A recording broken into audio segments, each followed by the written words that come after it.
తీవ్రమైనటువంటి ఆర్థిక నేరాలకు పాల్పడినటువంటి మాజీ ముఖ్యమంత్రి జగన్మోహన్ రెడ్డి జైలుకు వెళ్లకుండా ఏ శక్తి కూడా ఆపలేదు అని చెప్పి బీజేపీ నేత మంత్రి సత్యకుమార్ యాదవ్ స్పందించడం జరిగింది.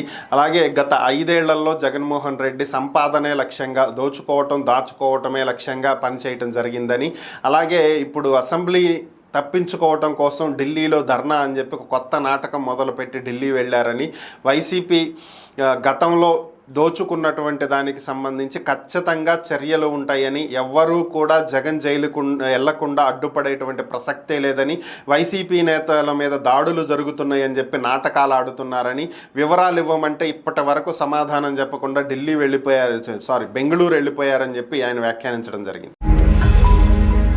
ఈ వీడియో గనుక మీకు నచ్చినట్లయితే లైక్ చేయండి, షేర్ చేయండి. మరిన్ని వీడియోస్ కోసం మా ఛానల్ను సబ్స్క్రైబ్ చేయండి.